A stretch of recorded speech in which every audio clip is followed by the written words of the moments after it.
Сезоната на грејење повторно ќе донесе енормно загадување на воздухот. Дури 70% од семејствата се греат на дрва, што е гаранција дека опасно нечист воздух повторно ќе се дише. Самиот факт што го спомнавте од 70% што се греат на дрва, веројатно ќе резултира со слични високи нивоа на загадување, за жал, во сите урбани средини каде што доминираат овие извори на грејење. Универзитетот Гоце Делчев Штип е единствената институција која располага со високо софистициран систем за мерење на загаденоста на воздухот, колку тоа може да помогне од ризикот кој предстои. Можеме прецизно да ги измериме нивоата на загадување, за да може да се процени колку тоа е опасно за здравието на луѓето, но истовремено и да се дефинираат кои се главните извори на загадување, за да можат надлежните соодветно на дефинираните извори да преземат мерки за намалување, односно редуцирање на тие извори.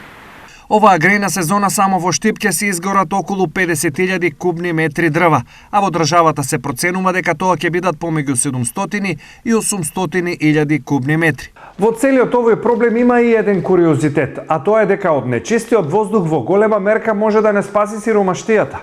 Не можејќи да купат дрва, се повеќе семејства се греат на струја, која најчесто не ја плаќаат. Дополнително олеснување се и најавените владини мерки во таа насока за најзагрозените социјални категории, кои одамна како основен греен енергенс ја користат струјата.